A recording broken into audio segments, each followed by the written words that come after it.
For 3 days, the green place to be was Manila.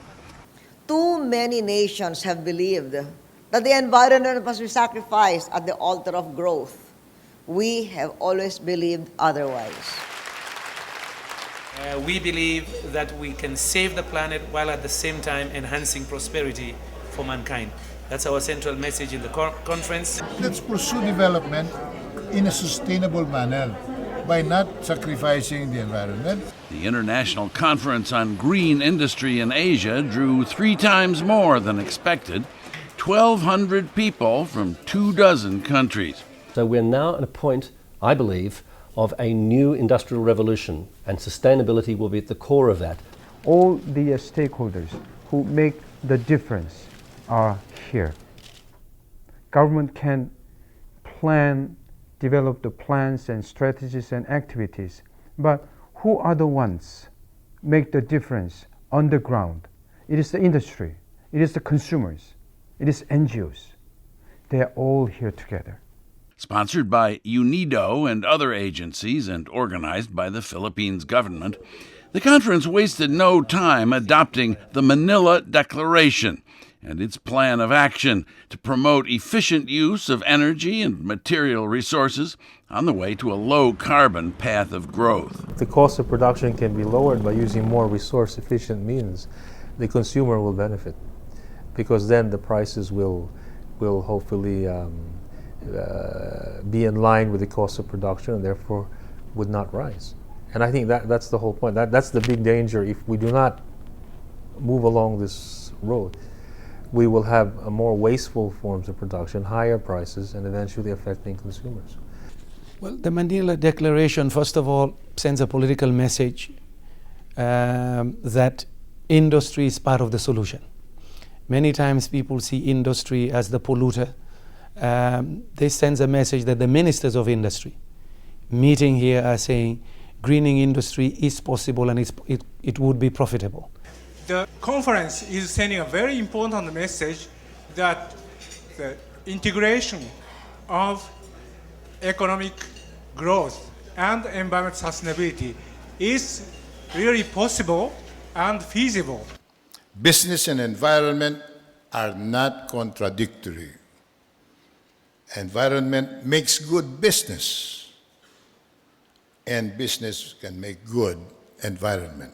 We're joined now by Dr. Kande Yumkela, Director General of the United Nations Industrial Development Organization. It's a conference of ministers of industry and trade of Asia. They are saying that we want to go green because they happen to be in one of the epicenters of the negative impact of climate change. Listening to the minister from Vietnam telling you that they already know from studies that about 1/3 of their lowland areas will be lost. Fast economic growth has pulled millions of Asians out of poverty, but at the cost of depleted resources and a degraded environment.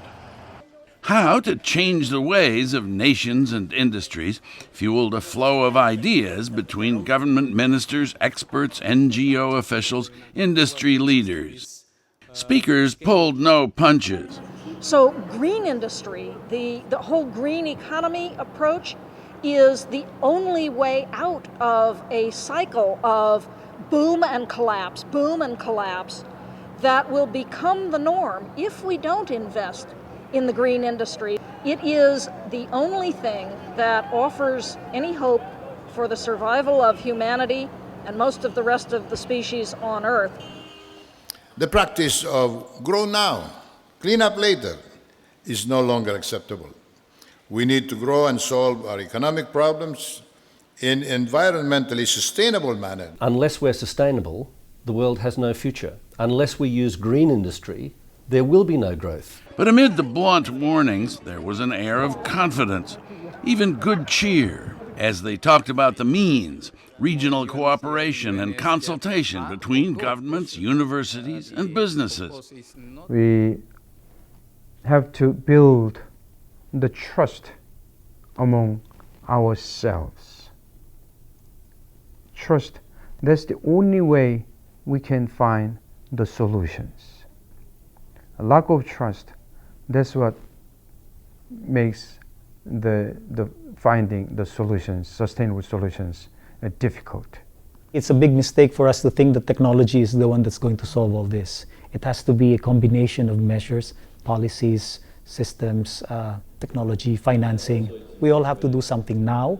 We all have to look at the whole system end to end and say that wherever there is something we can do, we do it. And a sense that something is already happening.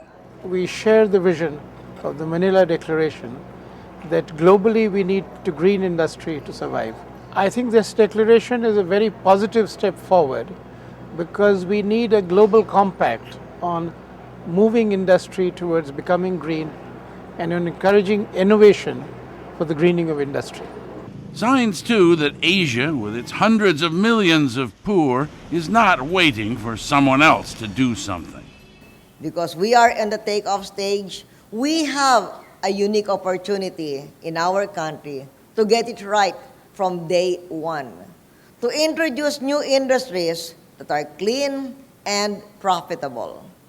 This ranges from furniture made with environmental friendly practices, to ecotourism, to developing a renewable energy industry that helps our energy independence, creates jobs, and keeps our nation clean for the future. Conference leaders spread the word every way they could. The Chinese will outpace everyone in wind within the next year or two. The Chinese are also looking at a variety of other renewable technologies, and this is just good business. Today, it's about collective interest. We have one planet. We believe that the rich countries have the technologies and the finance to help others. Principals heading for the big environmental conference in Copenhagen in December will be taking along a positive message. The way to go is to go green. We believe it is doable. This is possible. Really possible and feasible. The solutions are at hand. We need now leadership. We can do both. That we can save the planet while at the same time enhancing prosperity for mankind. They could call it the mood of Manila.